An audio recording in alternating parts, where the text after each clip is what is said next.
2024 marks the 20th anniversary of the Monster Hunter franchise. While it's always been a hit in Japan, it has taken quite a while for it to become mainstream in the West. Monster Hunter World marked a turning point and launched the series to new heights, introducing millions of new players to a rather niche series, and became the best-selling game in Capcom history with over 25 million sales. My personal journey started with Monster Hunter 3 Ultimate on the Wii U back in 2013, and since then, this series has easily become one of my all-time favorites. So to kick off this party, let's take a blast from the past and tackle the original Monster Hunter on PS2 head-on. The Monster Hunter games can be divided into two categories: Classic and Modern.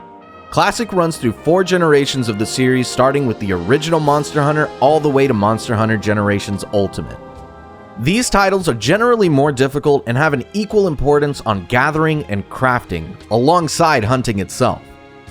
Monster Hunter World kicked off the 5th generation and modern series with drastic quality of life changes while keeping the very core of the series intact. While the classic series may seem outdated to modern standards, the later games are extremely well crafted and still hold up today. I've personally never played the original, so I'm very excited to share my journey with you and to see if the game that started it all stands the test of time. Alright, back to basics. Your journey as a hunter starts here. Everything you've come to know and love about Monster Hunter probably doesn't exist here. The classic era of games had the most basic character creator, but honestly, it hardly matters as you'll almost never see your face again. So let's get this over with and head out.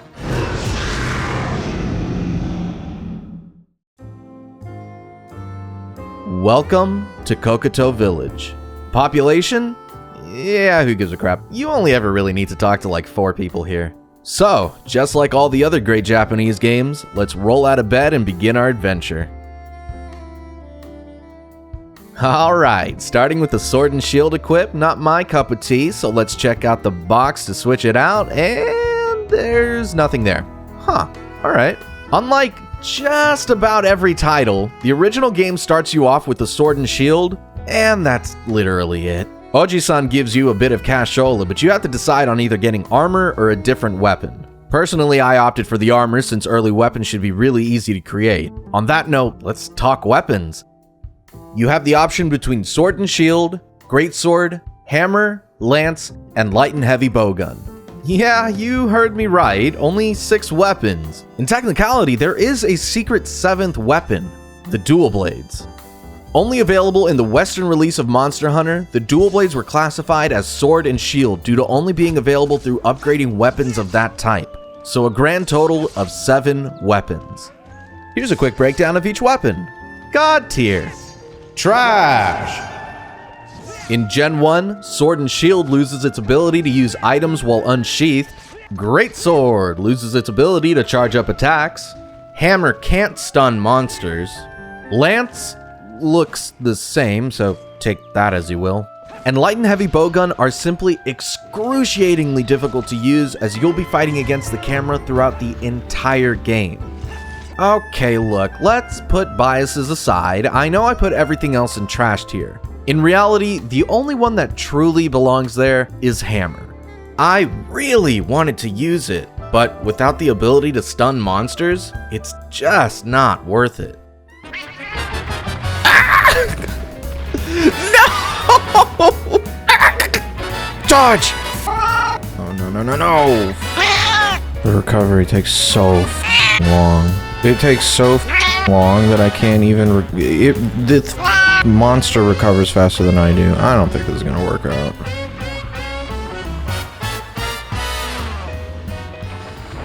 Cool.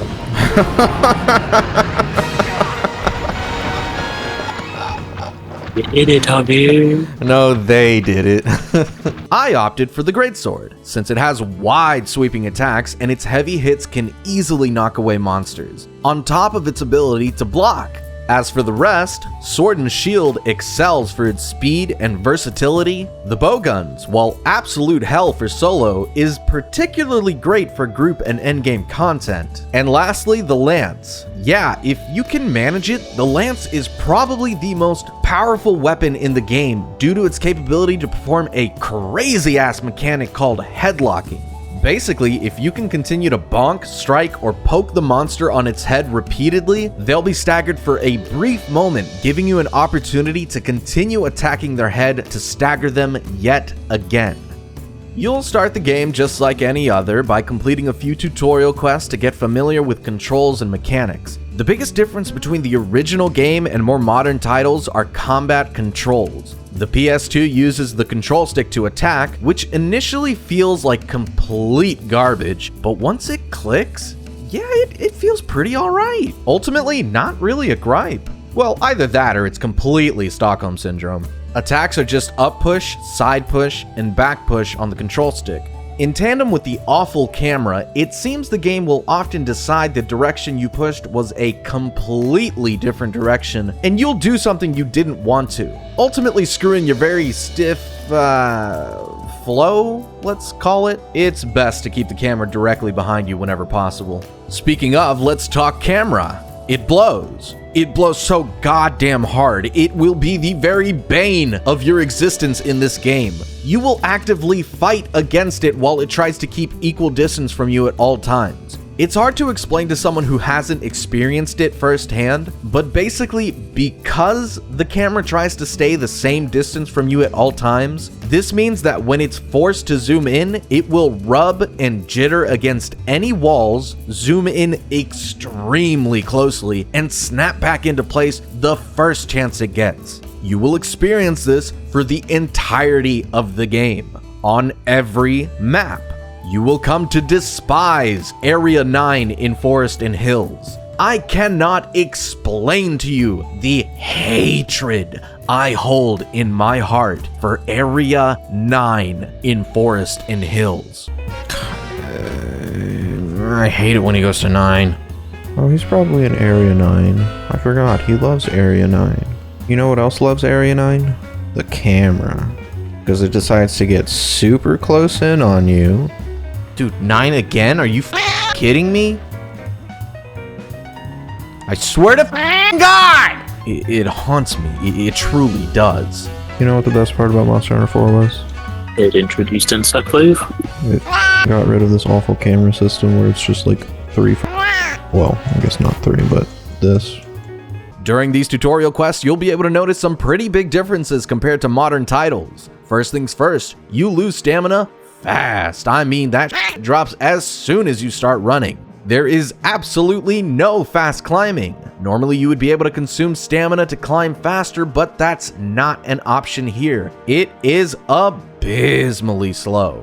As if the camera wasn't the worst thing in the world, foliage obscures your view all the time. There are only 4 maps in this game, and 2 of them you will be blind for half the time you're there. Gathering is extremely slow, as always when compared to the classic titles, but the difference here is that gathering points blend in unbelievably well with the environment. More likely than not, you'll pass up a ton of gathering points without even realizing it. And whether or not this was a complete oversight by the devs, it genuinely makes the world feel significantly more real because of that. When you do gather, the game isn't exactly kind with its drops, especially when it comes to mining. Oh, okay. Which, by the way, newer players might not know this, but you had to actually bring pickaxes and nets with you to mine ore and gather bugs. Normally, gathering points would disappear once you've exhausted them. No. That's not the case in Gen 1. So this means that you'll always end up going through an entire gathering animation just to be told that there's nothing there anymore. On the topic of gathering, there is no farm in Kokoto Village. Well, alright, I guess that means harvest tours are actually worthwhile. If harvest tours were in the game. That means you'll have to choose whatever quest you deem worthwhile, gather, and finally finish the objective of the quest. This is what I actually meant when I said gathering is extremely slow, because you have to go pretty out of your way to get the things you need, such as blue mushrooms and herbs to craft potions, which unlike later titles, you actually have to beat the game in order to buy potions. So yeah, gathering is extremely important and very time consuming.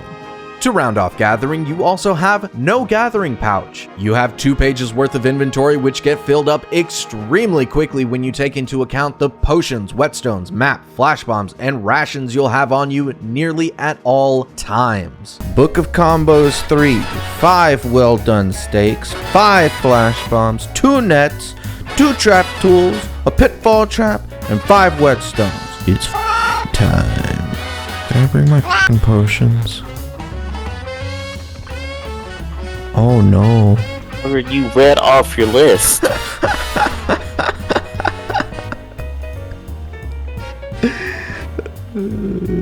think I made like 19 potions. I didn't bring a single one.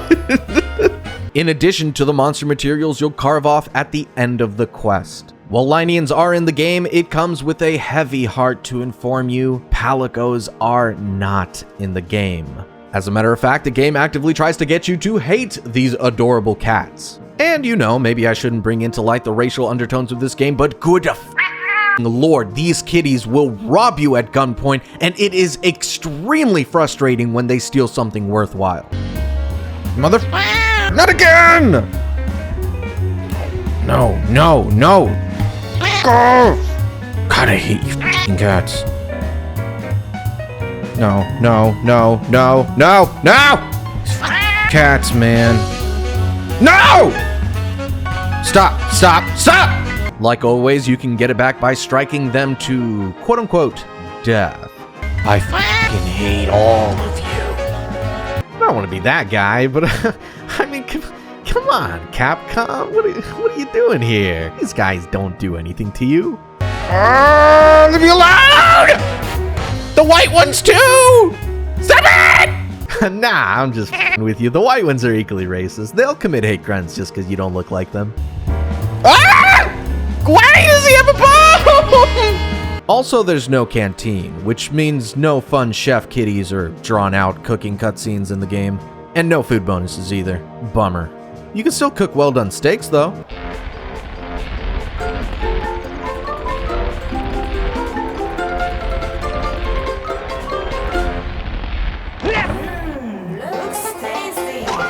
Neat. Generation 1, huh? It's always amazing to see the origins for long-running series. With over 200 monsters and variations, this game started with a humble 17. It was amazing to see monsters that I thought were introduced in the 4th generation were actually Gen 1 OGs. And I gotta say, these monsters do not hold back. Velocidrome, Iodrome, and Gendrome. If you're familiar with the series, then you know these are some of the easiest monsters to deal with. Some hold elemental differences, but they all fight in packs, and there lies the issue. Are you also vibing with this song? God damn it! Am I gonna die? Oh, come on. Ow. God damn it. This is the only Monster Hunter I've played where they've given me a genuine issue, and it's not because of the large monster itself. They're about as easy as they've always been. It's their hyped up little cocaine-snorting brats who hunt with such bloodlust. This actually extends to herd monsters as well.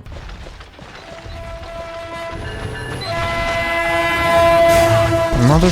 I gotta deal with these as well? No, that. This game.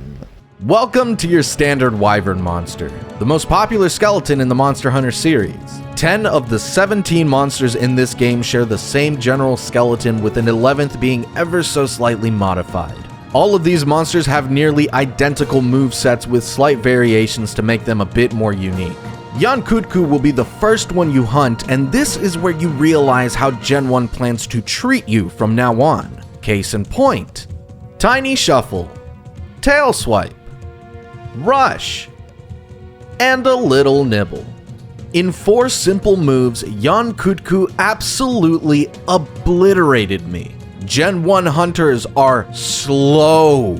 Every action you take, from swinging a weapon to drinking a potion, is agonizingly slow. To the point where once you understand how long your animations will take, you can easily tell whether a monster will punish you for it. On top of that, monsters will wombo combo the out of you. Yep.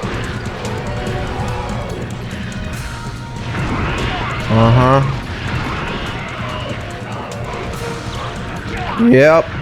That was an interesting sequence of events. One of the best things about Monster Hunter is that equipment isn't everything. The more you play, the more you learn. What may feel impossible in the early game will feel like nothing once you open your third eye to monster animations. Look, every hunt can teach you something. Whether it's a glorified tutorial hunt to practice a new weapon, a tough encounter to push you towards creating better gear, or a long battle to drive home the concept of preparation. That is the beauty of classic Monster Hunter. Also, this is still in fact classic Monster Hunter, so f you. Welcome to the ring, motherfucker. No one gives a shit if you spend hours preparing. This here is bullshit central, baby. Enter the King of the Skies, Rathalos. I'll be up front, Rathalos shows up about mid-game and is genuinely the most difficult monster. You will have to use everything at your disposal. Max out your gear, stock up on heals, flash bombs, traps, whetstones, and extra materials to craft those hunting necessities on the go. Oh, and paintballs. For the love of Christ, paintballs in order to track the monster, or else spend literally half the hunt aimlessly looking around. Rarer than a f***ing shiny Pokemon, I tell you what. In the classic titles, there is no restocking at camp. You prep before the hunt, and if you need extra items, then you craft it during the hunt. Rathalos is no joke. He is extremely aggressive from beginning to end. And what makes things so much worse is that Gen 1 monsters have some of the most atrocious, downright offensive hitboxes I have ever seen in a video game. What? Are you kidding me? Look at this, look at this, look at this. Did you see him land on air? What is flying if not landing on air? Here's a pro tip for anyone who decides to tackle this game. The Formidable Velocidrome quest is your absolute best friend. The quest is simple, and at this point of the game, it's extremely quick to complete. Hunt a Velocidrome. That's it. What makes this quest a godsend are the flash bombs you acquire at the beginning of the hunt. Flash bombs are unbelievably powerful, and this quest makes it extremely easy to grind them out. Forest and Hills is also an excellent map to gather crafting materials. One more thing to note is that if a hunt isn't going your way, select Abandoned Quest from the menu. This will set your game from before you started the quest, meaning that anything you used up will be given back to you. Like I said, Monster Hunter 1 is an extremely slow game. All your resources are precious due to the amount of time you have to dedicate to getting them. When you fight Jan Kutku, you're expected to start learning monster patterns. By the time you fight Rathalos, you're expected to perfect your skills and reactions to those patterns. If you can defeat Rathalos, then beating the game will be a cakewalk. Even a monster like Plesioth, who has been memed to death due to his powerful hip checks and atrocious hitboxes, can be hunted with absolute ease. Monoplos is technically the final monster of the game, or at least that's what the game wants you to think. After you hunt Monoplos and return back to Kokoto Village, Oji-san praises you and titles you the hero of Kokoto. And that's it. He doesn't say much beyond that. As mentioned before, potions are now available from the Traveling Merchant, alongside mega versions of pickaxes and bug nets. So, what now? Well, after clearing any quests that you may have skipped, you get access to 4 secret quests. These quests require you to hunt 3 new monsters, Diablos, Kezu, and Gravios, and 1 final delivery quest to round it off. All 3 of these hunts are genuinely a blast, and once you've completed all 4 quests, the final challenge becomes available. 1 final hunt against a Rathalos and a Rathian at the same time. This is the hardest hunt in the game and the first high rank quest available to you. In every Monster Hunter game, the quests are split between low and high rank. High rank quests are more difficult than its low rank counterpart. Monsters are faster and hit much harder. Some monsters are exclusive to high rank, and all monsters drop new materials to upgrade your weapons and armor. The troublesome pair are the fastest and strongest they've ever been. As a hunter, you have to play as perfectly as you possibly can. You will not be able to withstand two of these high rank attacks back to back, on top of the fact that Rathian is able to inflict poison. I'm going back. What the f? Holy sh! What the f? Oh god! What the f? No! No! No! No! No! No! No! No! What the f? Are you f***ing kidding me? What the f? What the hell was that? Yes, that's one. That's one. Ah, you. Yep. Haha.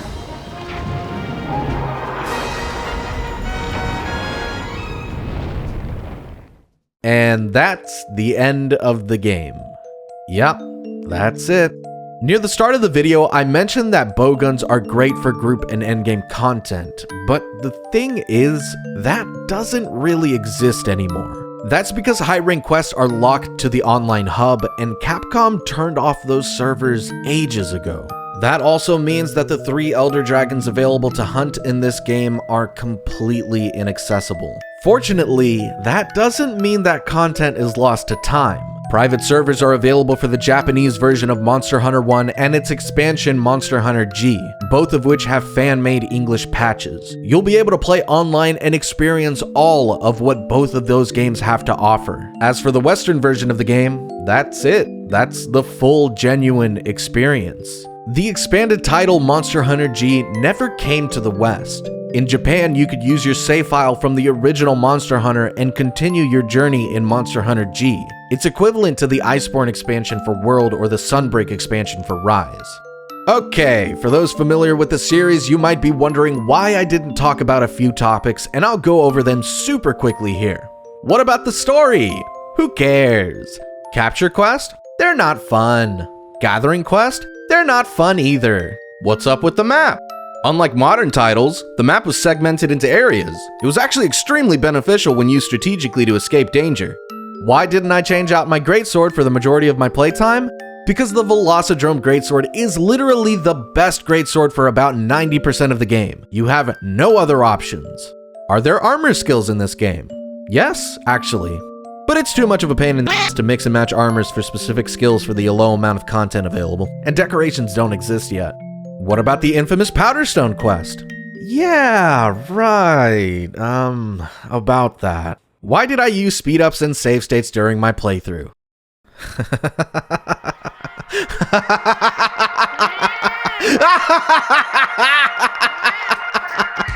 Yeah, that's right! Speed-ups and save states! Did you not just watch everything before this? I genuinely love this game, but the original Monster Hunter on PS2 sucks! Stick combat, gathering speed, attack speed, getting jumped by 20 small monsters, those 0-frame insta rushes that take half your health no matter how much you've upgraded your armor, the complete BS Powderstone quest. It all sucks. Honestly, here's how you play the original Monster Hunter in the modern day. 1. Don't. 2. Watch a speedrunner or some sucker who doesn't know what they're getting themselves into. You'll have a great time. Okay, fine. If for whatever reason you truly want to play the original Monster Hunter, this is my genuine suggestion. Play on an emulator and use speed hacks and save states. If you want to go even further, play the Japanese version of Monster Hunter 1 with an English patch. This will allow you to transfer your save to Monster Hunter G and will also give you the opportunity to play online with others through private servers. So you're probably wondering why the hell I said I still love this game. Because I'm a battered wife. No game is perfect, no series is perfect, especially when they're decades old. Believe me, I knew exactly what I was getting into when I decided to play this game. And originally, I had no intention of using speed-ups and save states, but this game is next level brutal. So if for whatever godforsaken reason you decide to tackle this game, just use what you have to your advantage. As long as no other player is affected by it, then who gives a do whatever you want. Respect yourself and respect your time. You might actually enjoy the game like I did. Monster Hunter is quite literally one of the greatest franchises to grace this earth. 2024 marks the 20th anniversary, and just like a good smithy, over those 20 years, Capcom has refined and tempered the series. Unfortunately, the original PS2 version of the game does not hold up.